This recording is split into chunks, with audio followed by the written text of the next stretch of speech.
नमस्कार, आप देख रहे हैं टीएनपी न्यूज और मैं हूं आपके साथ निधि उपाध्याय। जहां जहां तक नजर जा रही है वहां तक पुलिस बंदोबस्त है। सायरन बजाती पुलिस की गाड़ियां, खाकी वर्दी में पुलिसकर्मी, हाथ में लाठी, बैरिकेड, सड़कों पर खड़े पुलिस के बड़े आला अधिकारी, रैपिड एक्शन फोर्स की भी तैनाती अलग से। सड़कों पर पड़े ईंट पत्थर, टूटी हुई कांच की बोतलें, जली गाड़ियां, खिड़कियों, दरवाजों और छतों से झांकती सहमी हुई आंखें। इन आंखों में भी डर है और गुस्सा भी। ये हाल है देश की राजधानी दिल्ली की जहांगीरपुरी का, जहां से कुछ ही किलोमीटर की दूरी पर देश के प्रधानमंत्री, राष्ट्रपति और दिल्ली के मुख्यमंत्री समेत देश के तमाम नेताओं के सरकारी आवास है। फिर भी दिल्ली के जहांगीरपुरी के हालात ऐसे हैं। 23 फरवरी 2020 तो याद ही होगा आपको, जब दिल्ली में CAA और NRC को लेकर आंदोलन के दौरान दंगे भड़क गए थे। 23 से 26 फरवरी को हुए दंगे में उत्तर पूर्वी दिल्ली के कई इलाकों में जो तांडव हुआ, उसके निशान अब तक मौजूद हैं। इन दंगों में 42 लोग मारे गए थे और 250 घायल हुए थे। ऐसा ही कुछ 2 साल बाद दिल्ली में फिर से दोहराने की कोशिश की गई है। देश में सांप्रदायिक तनाव दिन पर दिन बढ़ते दिख रहा है। बीते दिनों जहां रामनवमी के मौके पर जुलूस और शोभा यात्रा पर पथराव, आगजनी जैसी घटनाएं सामने आई, तो वहीं बीते शनिवार को हनुमान जयंती के मौके पर 2 समुदायों के लोग आमने सामने आ गए, जिससे माहौल दंगे में बदल गया। बात कर रहे हैं दिल्ली के जहांगीरपुरी की, जहां हनुमान जयंती के दिन निकली शोभा यात्रा में जमकर बवाल किया गया।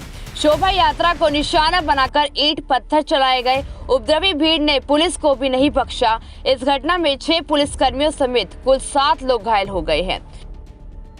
दिल्ली पुलिस ने मुकदमा दर्ज कर जांच शुरू कर दी है। पुलिस पर भी फायरिंग की गई है।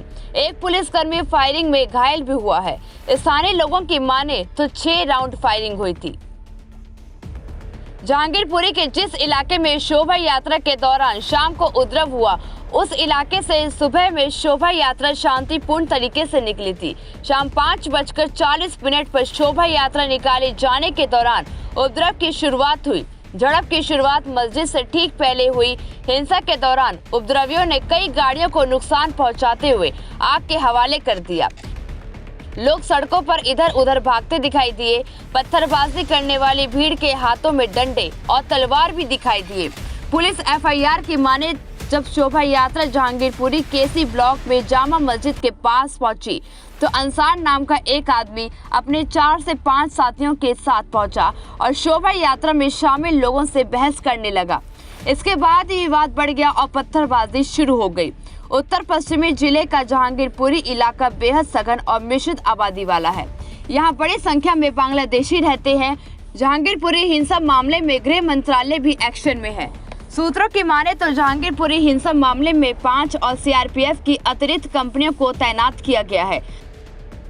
500 जवान दिल्ली के अलग अलग इलाकों में तैनात होंगे।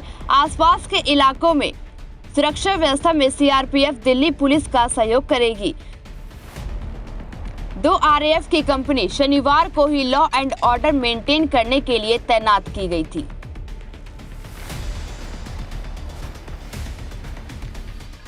लेकिन बड़ा सवाल ये उठता है कि आखिर हिंदुओं के त्योहारों को क्यों निशाना बनाया जाता है। इन दिनों देश के अलग अलग हिस्सों से लगातार ऐसी खबरें सामने आ रही हैं। ज्यादातर मामलों देखा गया है कि पहले से तय करके ऐसी यात्राओं को निशाना बनाया गया है। मुस्लिम इलाकों से जैसे ही हिंदुओं की यात्रा गुजरने लगती है, तो उनको इसी तरह से निशाना बनाया जाता है। आखिर ये सहयोग है या प्रयोग?